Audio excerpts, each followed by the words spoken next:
Bismillahirrahmanirrahim. Assalamualaikum warahmatullahi wabarakatuh. Waalaikumsalam warahmatullahi wabarakatuh. Selamat berjumpa kembali Sobat Semesta Menghijau di podcast Semesta Menghijau BPLHK Bogor. Ya. Kali ini akan menghadirkan Bapak Andi Risasmoko ya, yang sebelumnya juga sudah pernah menjadi narasumber di podcast ini ya. Yeah. Hari ini kita akan membahas skenario pelatihan yang akan dilaksanakan di BPLHK Bogor ya, untuk tahun 2025 yang sudah diawali 2 episode sebelumnya terkait dengan pengamanan berbasis masyarakat ya, community patrol. Nah, kali ini kita akan membahas terkait pelatihan apa Pak Andi? Ya. Rencananya kita akan membahas jenis pelatihan terkait dengan teknik agroforestry. Oke. Ya. Jadi kali ini kita akan membahas skenario pembelajaran pada pelatihan teknik agroforestry ya. Mungkin sebagai awalan kita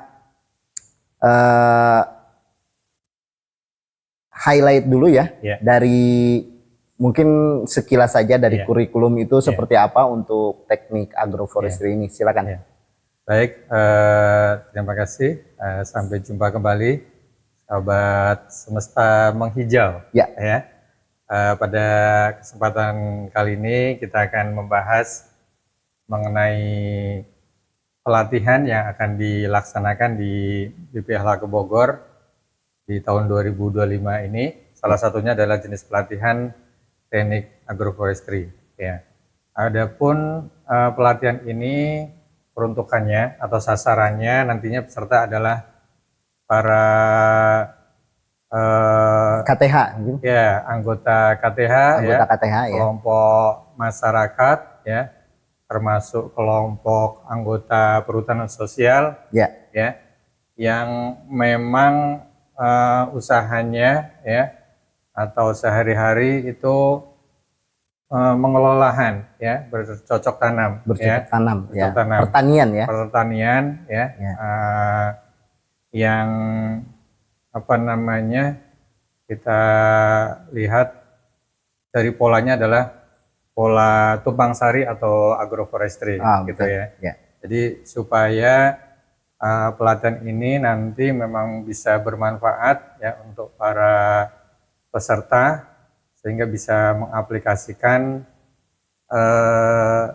materi atau teori yang nanti akan disampaikan pada saat pembelajaran ya, pelatihan agroforestry ini.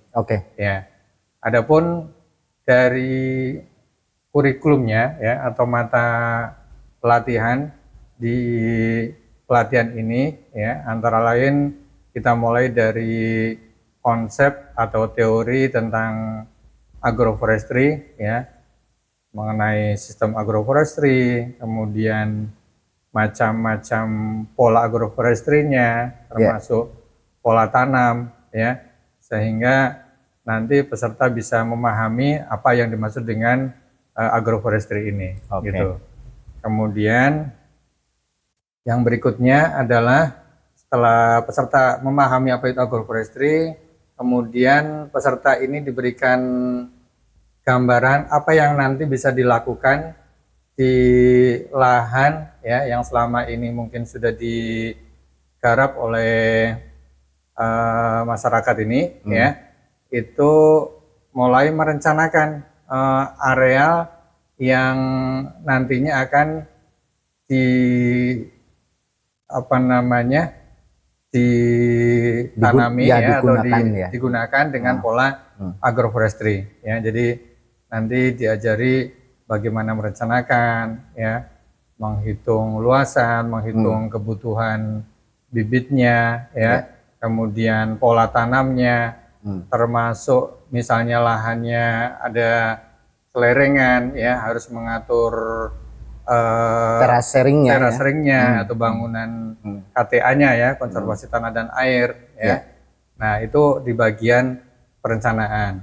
Nah, setelah itu materi yang berikutnya adalah mulai masuk bagaimana mempersiapkan untuk pelaksanaan, pelaksanaan agroforestry itu sendiri, ya, mulai dari menyiapkan bibit, ya, bisa dari mulai benihnya, ya, kemudian membuat bibitnya, ya, kemudian sampai memelihara bibit, kemudian sampai dengan bibit, menanamnya, ya, bibit siap tanam, menanamnya, menanam.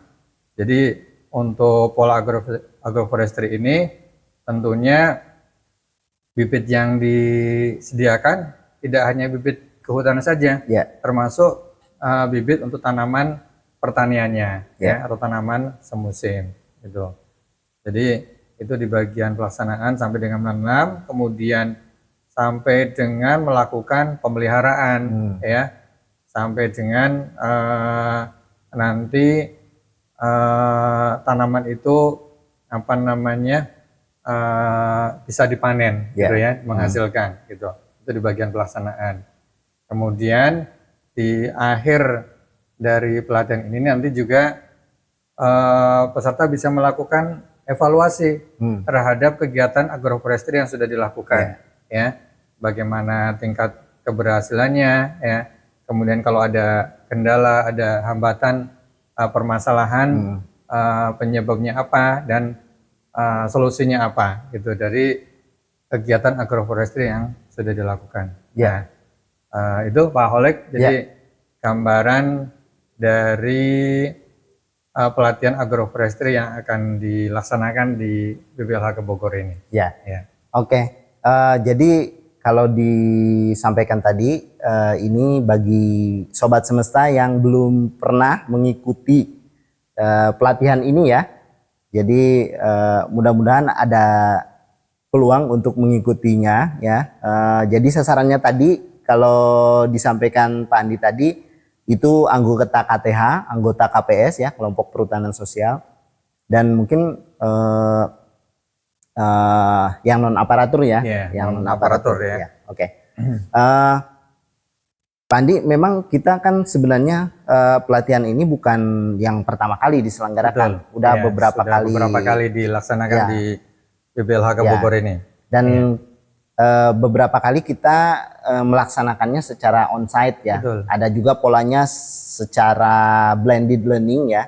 Blended itu campuran, jadi kita teorinya disampaikan secara online, kemudian prakteknya kita berkunjung ke lapangan. Itu juga pernah dilakukan, ya. Pernah dilakukan secara blended. Ya, dan yang sebelum-sebelumnya, mungkin sebelum COVID-19, pernah kita melaksanakannya secara full klasikal. Jadi peserta diundang semua ke BPLHK Bogor. Mungkin kalau tahun ini metodenya belum belum bisa dipastikan seperti apa, ya. Dipastikan, masih menyesuaikan. Masih menyesuaikan dengan hal yang lain, pertimbangan yang lain nanti. Apakah nanti full klasikal, blended, atau bahkan full e-learning, ya. Nah, kita belum bisa pastikan. Tapi secara kurikulum semuanya memungkinkan. Ya, secara kurikulum ini memungkinkan bisa dilaksanakan baik secara full klasikal, ya, blended maupun e-learning. Ya, tentunya dari ketiga metode itu ada plus minusnya memang sobat semesta. Jadi tidak, yang paling menurut kami memang yang paling baik adalah full klasikal di peserta datang ke sini. Tapi posisinya mungkin bisa berubah nanti posisinya, apakah itu blended atau full e-learning. Nah, sebelum kita membahas satu persatu, ya, tadi terkait dengan kurikulum silabusnya, ya, kita mungkin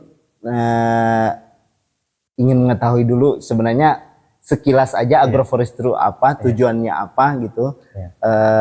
Silakan Pak Andi. Ya, baik, ya, sobat semesta, ya, menghijau, ya.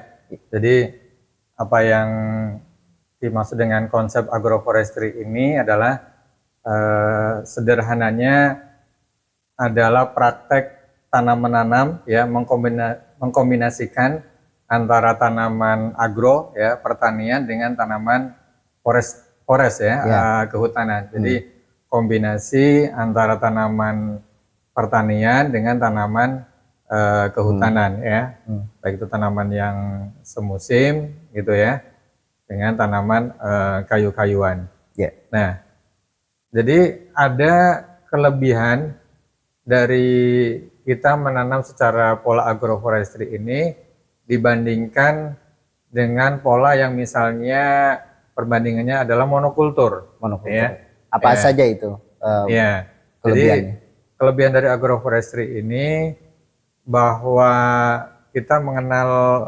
pengelolaan apa ya, lahan gitu ya. Paling enggak ada 3 aspek yang perlu kita perhatikan. Yang pertama adalah dari aspek ekologi, ya, ekonomi dan sosial, Ya. ya. Nah, untuk mendapatkan benefit ya, keuntungan Iya. dari ketiga aspek ini, Manfaat dari ketiga ini itu yang ya. paling optimal adalah dengan cara pola agroforestry. Kenapa? Ya, karena dengan pola agroforestry ini secara ekonomi pasti ini ya lebih memberikan manfaat. Ya, Ya. kenapa?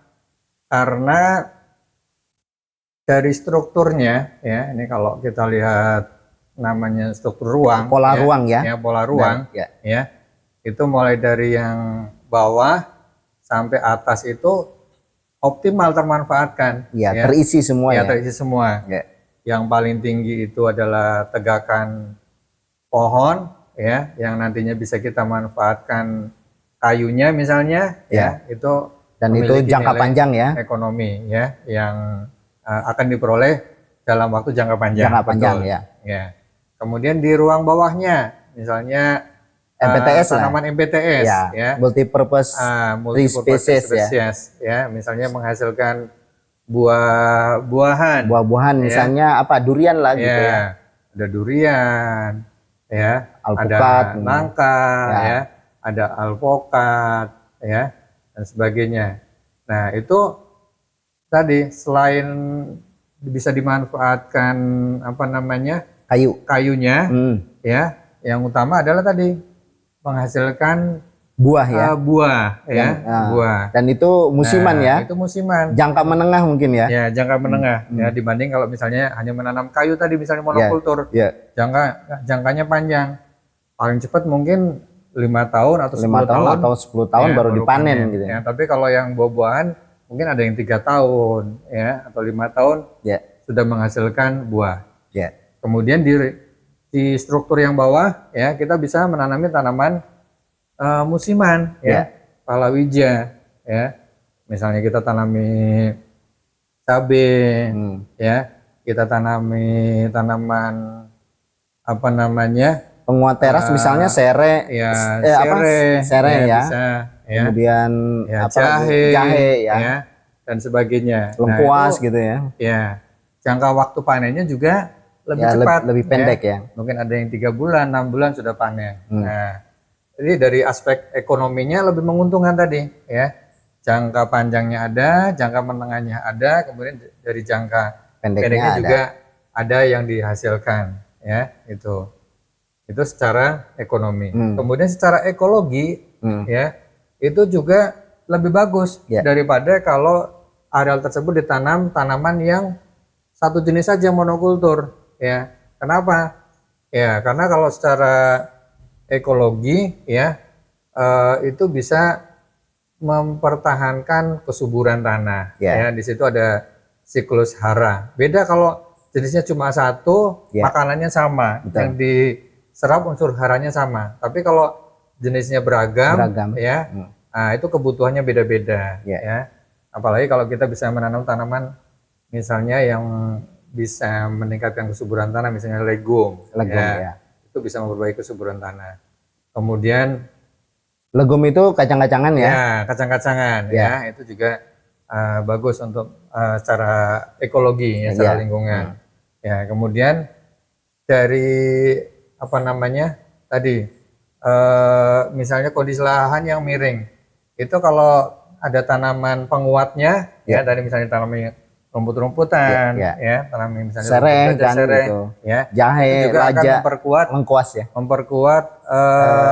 memperkuat tanah lapisan atas ya tidak mudah tererosi. Beda kalau ditanami hanya tanaman kayu yang tinggi, ya itu mungkin Mudah terkikis ya. mudah terkikis, ya Iya. terbawa apa namanya aliran permukaan, Iya, aliran. gitu ya. Gitu. Jadi secara ekologi itu lebih bagus ya dengan pola agroforestry. Kemudian secara sosial tadi pasti ya masyarakat lebih merasakan manfaatnya ya dari apa namanya bercocok tanam secara agroforestry dibandingkan kalau hanya menanam tanaman semusim, baik itu yang pertanian maupun tanaman kehutanan saja. Ya. Jadi itulah kelebihan dari agroforestry. Kenapa kita lebih menyarankan ya, merekomendasikan pola agroforestry ini daripada menanam tanaman yang Monokultur ya. monokultur, terutama di kawasan hutan. Ya. Gitu.